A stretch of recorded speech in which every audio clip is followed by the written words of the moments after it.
Kami nga pala ang Group 6, tamad kami pero may pangarap kaya. Tara, samahan niyo kami.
Tita na lang. Ayun pa.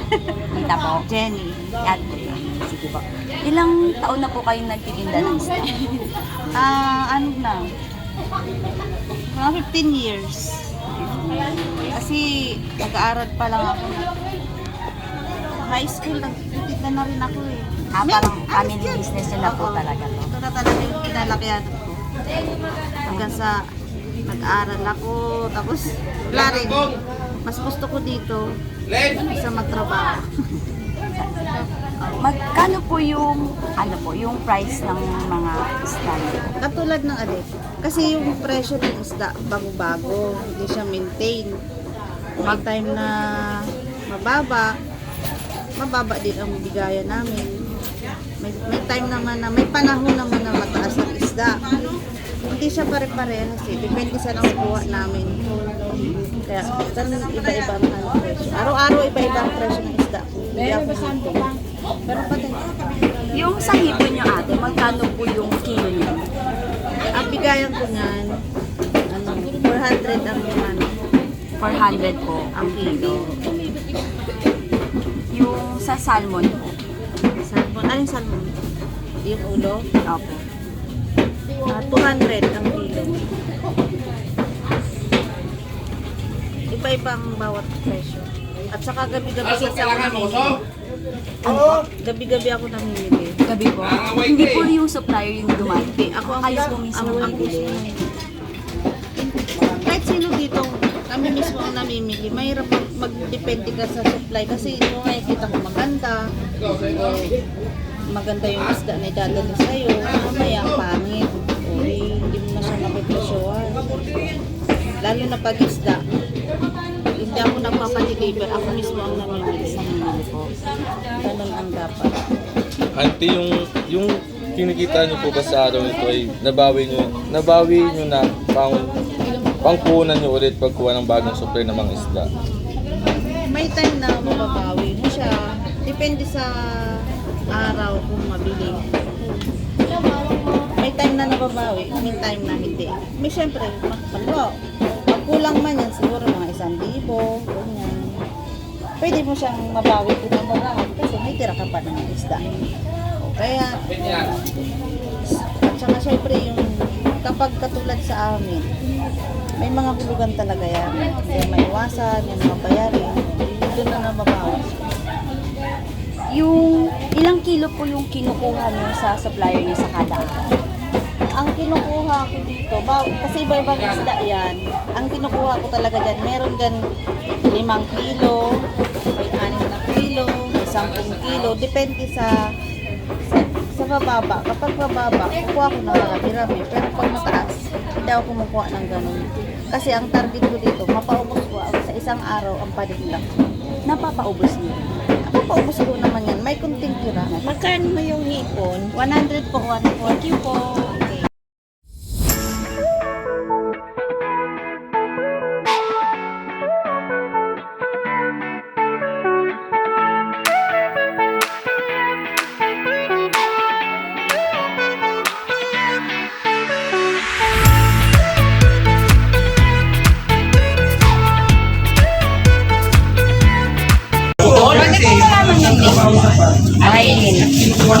niyo po kayo nagtitinda? Matagal na po, mga 25 years. 20 ba? Saka, ito, 20.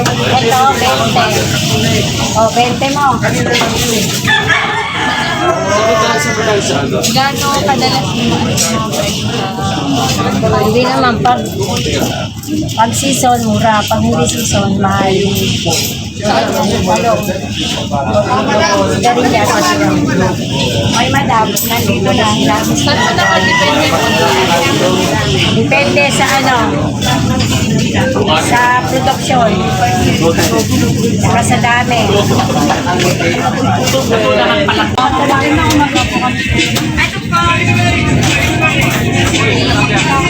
Ano po pangalan?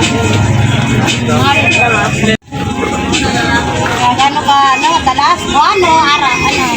Minsan kasi, depende sa panahon. Pag may bagyo, matasan yung kita ng ulan, matasan po nga. Kagaya na yung ano, buwan, matasan nga po, carrots, sayote, patatas. Sa gano'n po ba nakadepende? Sa ilaw, ni bagyo. Pero pag pag-init yung ano, mababa ng mga gulay. Yung mga ganito mataas. Nauubos niyo po agad yung nakukuha niyong supply. Nauubos niyo po agad yung nakukuha niyong supply. Hindi ka agad lang ubos. May natitira. Kunti Yung mga natitira niyo ba is nabebenta niyo agad kinabukasan? Nabibinta namin kinabukasan. Yung ilang kilo ang kinukuha niyo sa supplier ninyo sa kada araw po? Pero bag ako eh. Ano ba, ganito, 3 bag. Ano ba, repolyo, 3 bag ang kinukuha ko niya. Mga pichay, 3 bag. Carrots, 3 bag, 5 bundle minsan. Ganyan, bundle-bundle. Okay. Pero bag ang kinukuha ko, hindi per kilo. Okay na po.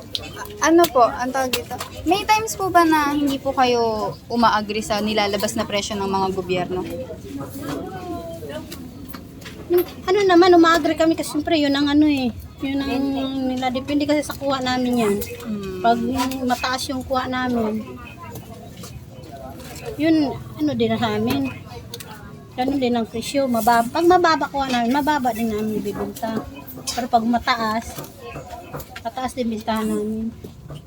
Nakadepende po talaga siya sa ano. Depende sa ano, sa presyo talaga kung mababa ang kuha namin. Thank you po.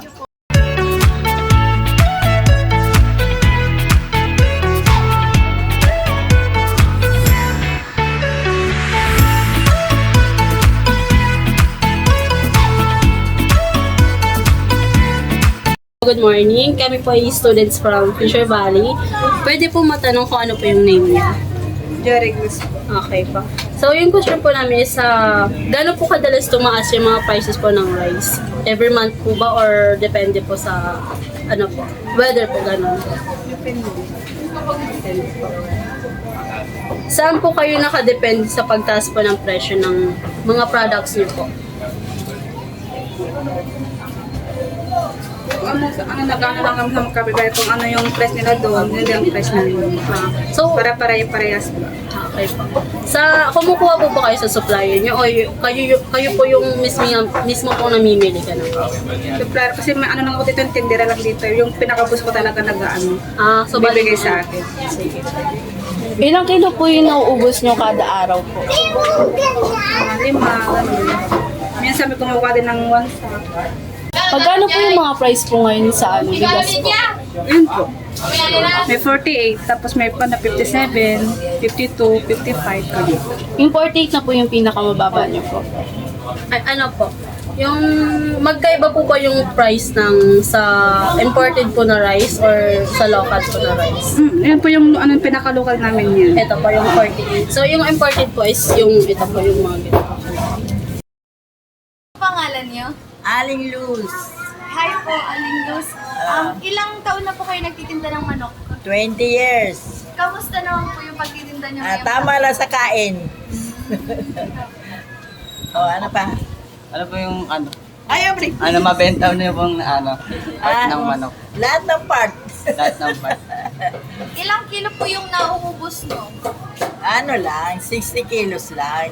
Ano Tama naman po, lang. sapat naman po yung kinikita nyo para pambili rin po ng ano? Sapat na para pang bayad sa upa, bayad kuryente, tubig, pagkain araw-araw. Naubos Yan naman lang. po. Ubus naman, awa ng Diyos. Yun lang po. Salamat po. Oh, sige na.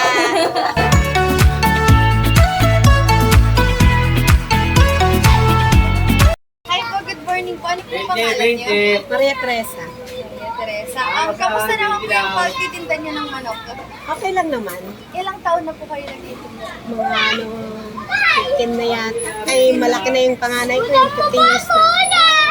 Okay po. 16 na yung panganay ko eh. Oh, ilang kilo po yung nauubos nyo everyday? Mga 50 kilos na yung Ano po yung mga yung part ng mga mabenta po sa inyo?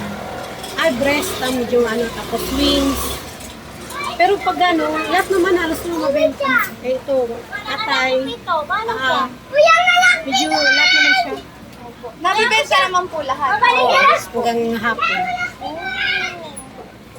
Magkano po yung benta niyo sa manok? Yung buo? Pag buo, 190 ang kilo. Pag per 200. 200 per 200 ang kilo kilo. po. Eh sa ano po? Sa ano po? Dito, atay, Atay. 230 ang kilo. Iba-iba kasi yung presyo niya. Yung sa paa, yung balon-balonan, iba-iba ang presyo. Dito lang ang medyo 200.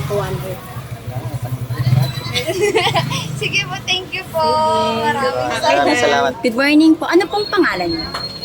Noe, yung Mang Noe. Noe Meat Shop. Okay po. Ano po? Ayun, may price naman.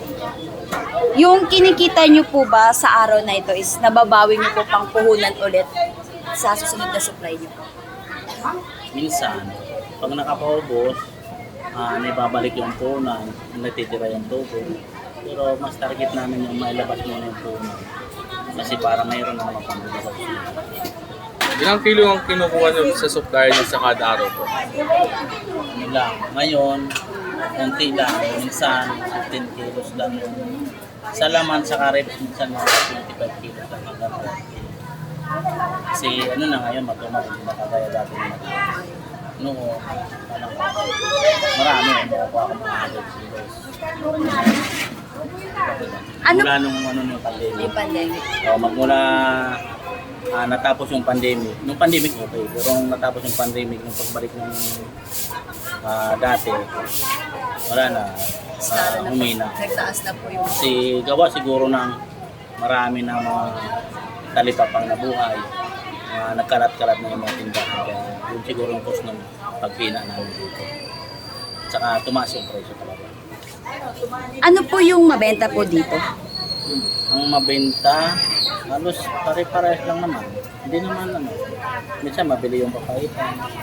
Pag Biyernes, Sabado, Linggo, mabili talaga yung karne at ribs. Yung papaitan, pero itong balat, tama lang. Hindi masyadong mabili. May araw lang. Pag Sabado, Linggo lang talaga mabili. Yung Monday to Wednesday, wala. Ngayon, ganitong araw. Biyernes, Sabado lang talaga. Ilang taon na po kayong nagtitinda dito? 13 years na. Nag-umpisa kami ito year 2012. Thank you so much po.